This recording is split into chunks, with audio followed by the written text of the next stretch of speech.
किसी को चाह नहीं थी बैटिंग करने की, लेकिन अगर आप समी इसको ओवरऑल हम एनालाइज करें, रावलपिंडीज की टीम में बड़े बड़े नाम शामिल थे।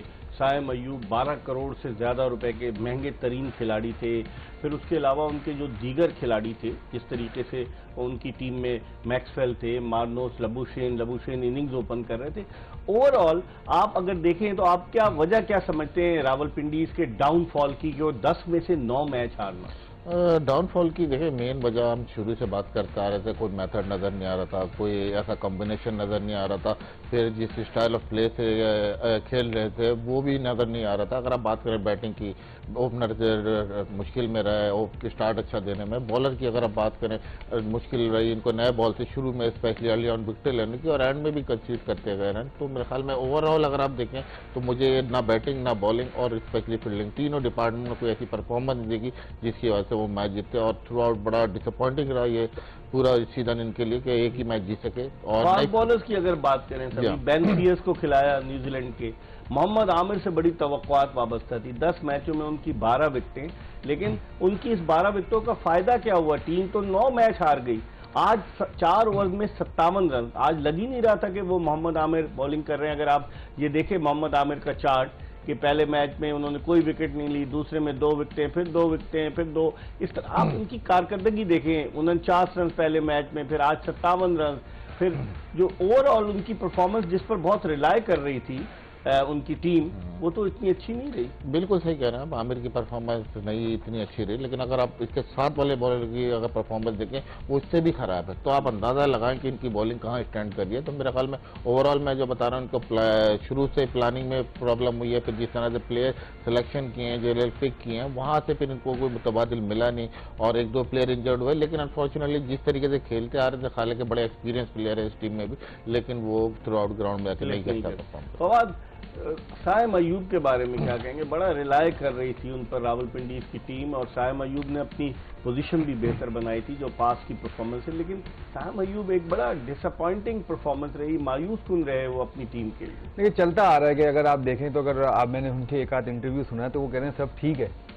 देखिए आपको कुछ मतलब ठीक है, कॉन्फिडेंस होना अच्छी बात है, लेकिन ओवर कॉन्फिडेंस होना वो अच्छी बात नहीं है। क्योंकि देखें बात ये कहते हैं, अगर सब ठीक है तो आप परफॉर्म नहीं कर रहे, आप डिलीवर नहीं कर रहे, इवन अब आप बॉलिंग में भी नहीं कर पा रहे। ठीक है, तो एक जहां से आप थोड़ा थोड़ा आप कह लेंगे सिंपैथी आपको मिल जाती, चलो यार बॉलिंग में तो कर रहे, आपसे वो भी नहीं हो रहा, आपसे बैटिंग में बिल्कुल ही परफॉर्म नहीं हो रहा। आप ये कहना चलो आप 30-30 भी कर रहे हो, ठीक है यार 30 कर लेते हैं, 10-12 करके, मतलब आप बिल्कुल भी फॉर्म में नहीं है। ठीक है, यस मैं मानता हूं। देखिए अब मैक्सवेल का भी अगर देखें, हम बात करें 4 में 26 ही थे ना, एक ही 70 किया, बट उनसे ये एक्सपेक्टेशन नहीं है कि मैक्सवेल जैसे प्लेयर कंसिस्टेंट ना हो टीम के लिए। फ्रेंचाइज को फिर बड़ी प्रॉब्लम्स होंगी, वरना ये मैचेस आराम से ये जीते।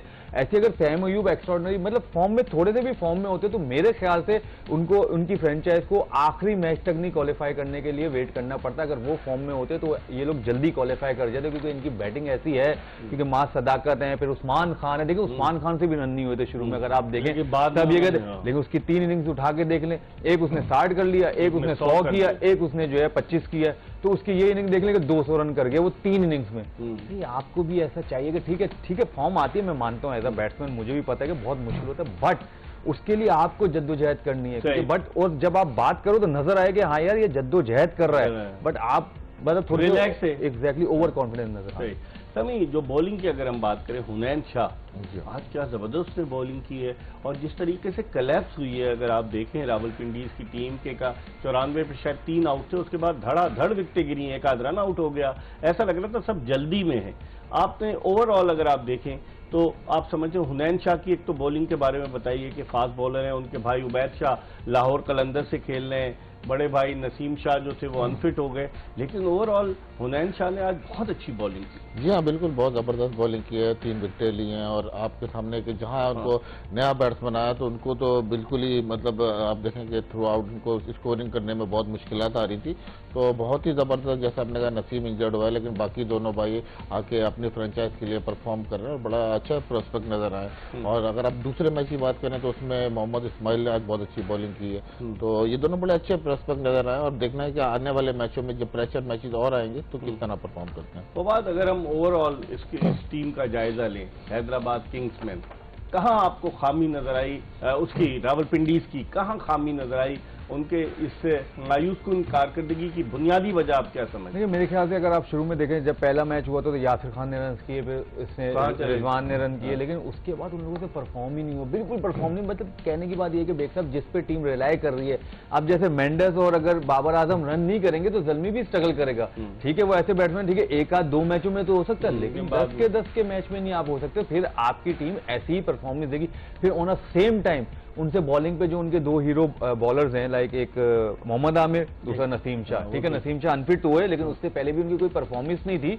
तो वो चीजें जो है ना, एक दो ये बॉलर्स, ये वाले दो, और ऊपर के ये दो बैट्समैन है, आई थिंक इन चारों की वजह से ना पिंडी कहीं खड़ा ही नहीं हो पाया। और रिजवान की मायूस कुन बैटिंग, एग्जैक्ट वही जा रहे थे, रिजवान और यासिर की वही दोनों की बात है, और आमिर और नसीम शाह, इन चारों पे रिलाई वो ज्यादा कर रहे थे। फिर साथ में कोई मिचेल है, सैम बिलिंग्स हैं, तो ये इनका सपोर्टिंग स्टाफ था साथ में, बट उन चारों से नहीं हुआ तो वो लोग भी कुछ नहीं कर पाए। ठीक है, इस पर हम मजीद बात करेंगे, ये बताते हुए कि this transmission is brought to you by Surf Excel and Pepsi and it is powered by Telenor and Service Tyres. हम एक ब्रेक ले रहे हैं और ब्रेक के बाद फवाद आलम और मोहम्मद शमी से गुफ्तगू के सिलसिले का दोबारा आगाज करेंगे। कहीं जाएगा नहीं, stay tune to Express news.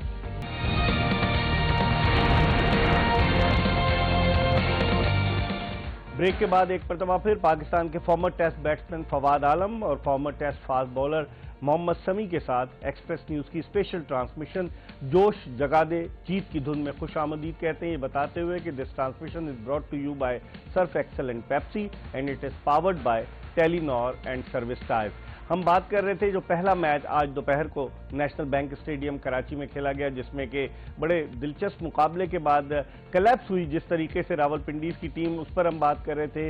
इतनी महंगी टीम थी रावलपिंडीज की, लेकिन क्या हो गया, 2 अरब 45 करोड़ रुपए की वो टीम बिकी थी और महंगी तरीन टीम थी, लेकिन उसकी परफॉर्मेंस बड़ी मायूसकुन रही। बड़े नाम भी उसके साथ अटैच थे, लेकिन कुछ भी नहीं हुआ। अब थोड़ी सी बात करते हैं जो दूसरा मैच हुआ, 3 मरतबा की चैंपियन इस्लामाबाद यूनाइटेड और 1 मरतबा की चैंपियन मुल्तान सुल्तान्स की टीमों के दरमियान। इस्लामाबाद यूनाइटेड ने जिस अंदाज से कम बैक किया, वो पिछला मैच हार गए थे, लेकिन आज उन्होंने क्या जबरदस्त परफॉर्मेंस दी और बासानी, मतलब अगर देखा जाए तो बासानी हराया उन्होंने 4 विकेटों से मुल्तान सुल्तान्स की टीम को।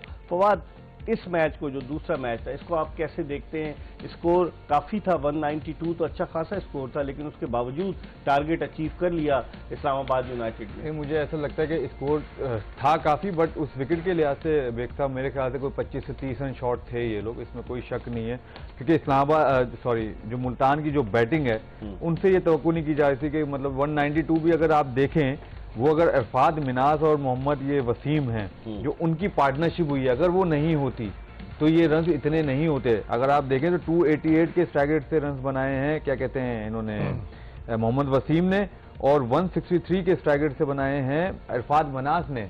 तो अगर आप कैलकुलेशन करते हैं तो तकरीबन कोई